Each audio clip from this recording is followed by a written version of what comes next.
ग्वालियर शहर के जांजगीर थाना क्षेत्र में भाटखेड़ी के ग्रामीणों ने Nagaji institute of technology and management college के संचालक अमर सिंह तोमर पर सरकारी और ग्रामीणों की जमीन पर कब्जा करने का आरोप लगाया है।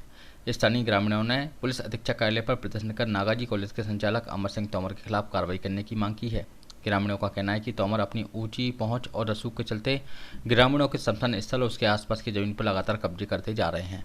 ग्रामीणों का आरोप है कि उन्होंने 40 बीघा से ज़्यादा बेशकीमती जमीन पर कब्जा किया है। ग्रामीणों को वह उनकी ज़मीन भी नहीं बेचने दे रहे हैं और खुद ही इस ज़मीन को बेहद कम दामों में खरीदने के लिए ग्रामीणों को मजबूर कर रहे हैं। नागाजी कॉलेज के संचालक पर भाटखेड़ी के ग्रामीणों ने स्वयं की और सरकारी जमीन पर कब्जा करने का गंभीर आरोप लगाया है। वहीं ग्रामीणों का कहना है कि कॉलेज संचालक उनकी जमीन को कम दाम पर धमकर कर खरीदना चाहता है और विरोध करने पर उन पर झूठा प्रकरण दर्ज करने की धमकी देते हैं। ऐसे में अब ग्रामीणों ने एसपी ऑफिस पर प्रदर्शन कर पूरे मामले में उचित कार्रवाई करने का ज्ञापन दिया, जिस पर पुलिस ने आला अधिकारियों ने ज्ञापन पर जांच का ग्रामीणों को आश्वासन दिया है। पूरा मामला भाटखेड़ी का है, जहां की ग्रामीण गुरुवार को एसपी कार्यालय पहुंचे और ज्ञापन के माध्यम से उन्होंने एनआईटीएम कॉलेज संचालक अमर सिंह तोमर पर कॉलेज के आसपास लगी जमीन पर कब्जा करने का आरोप लगाया है। ग्रामीणों का आरोप है कि कॉलेज संचालक ने 10 बीघा जमीन खरीदी है और आसपास के ग्रामीण की निजी जमीन और सरकारी शमशान घाट पर अवैध रूप से कब्जा कर लिया है। ज्ञापन देने आए ग्रामीणों का कहना है कि कॉलेज संचालक उन पर दबाव डालकर कम दाम में उनकी जमीन हथियाना चाहता है। ऐसे में गाँव के बुजुर्ग और महिलाओं का उनकी जमीन पर बने देवस्थल पर जाना भी मुश्किल हो गया है, जिसके बाद अब पुलिस ने मामले में हस्तक्षेप की मांग की गई है। ग्रामीण की शिकायत मिलने के बाद अब एडिशनल एसपी गजेंद्र सिंह वर्धमान ने जांच के बाद उचित कार्रवाई का आश्वासन दिया है। रोल करें। आप अपना नाम बताइए। आगे आ जाओ ना यार, पीछे क्यों जा रहे हो? क्या नाम है आपका? मेरा नाम राजेंद्र शर्मा है।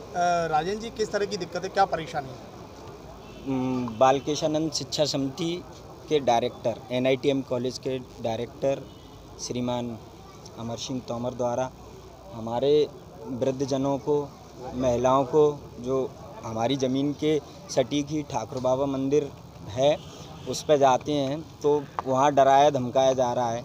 हमारे बुज़ुर्गों को झूठे केस में फंसाने की धमकी दी जा रही है। अमर सिंह तोमर द्वारा हमारी ज़मीन को कम दामों में लेने के लिए कई तरह के षड्यंत्र किए जा रहे हैं। अमर सिंह तोमर द्वारा पहले भी शमशान घाट पर निर्माण किया गया है, शमशान घाट पर निर्माण किया गया है और भी सरकारी ज़मीनों पर कंस्ट्रक्शन किया है, जो कि पहले भी विज्ञापन में निकला है और कलेक्टर महोदय की निगरानी में भी वो सारा मामला है। जैसे उन्होंने 10 बीघा ज़मीन खरीदी है तो 50 बीघा पे कंस्ट्रक्शन करके रखा है, अपना कब्जा कर रखा है। सरकारी भी है इसमें कुछ, जिसमें सरकारी ज़मीन भी है और शमशान की ज़मीन भी है। और हमारा जो उन्होंने कोर्ट में जो डिसीजन आया था कि अमर सिंह तोमर अपना सीमांकन कराए, हमारा सीमांकन हुआ था वहाँ पे, तो उस सीमांकन को उन्होंने अमान्य कर दिया। हमारे पटवारी साहब द्वारा जो सीमांकन किया गया उसको अमान्य कर दिया उन्होंने। अब वो अपनी तरफ से सीमांकन कराना चाह नहीं रहे और हमारी भूमि को जबरन घेराव करना चाह रहे हैं। जबरन उस भाटखेड़ी पर है, ठाकुर बाबा कैंपस के बगल में। सबकी मिला के कितनी भूमि हुई जिस पर कब्जा होगा? 18 बीघा जमीन है हमारी। एक सेकंड, आप आ जाओ।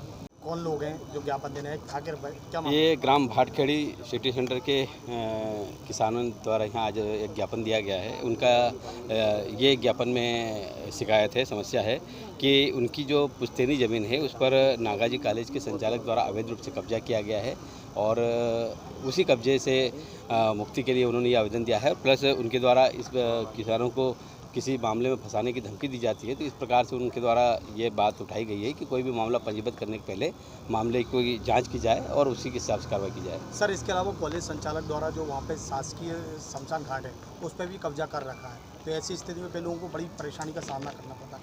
क्या हम इस मामले को देखते हैं, चूँकि इनके द्वारा कलेक्ट्रेट में भी ज्ञापन दिया गया है, हमारे यहाँ भी आज ज्ञापन दिया गया है, तो हम संबंधित थाने से और संबंधित जो भी राजस्व अधिकारी होगा उसके हम मामले की जांच कराते हैं और जो भी तथ्य आएंगे उसके हिसाब से कार्रवाई की जाएगी।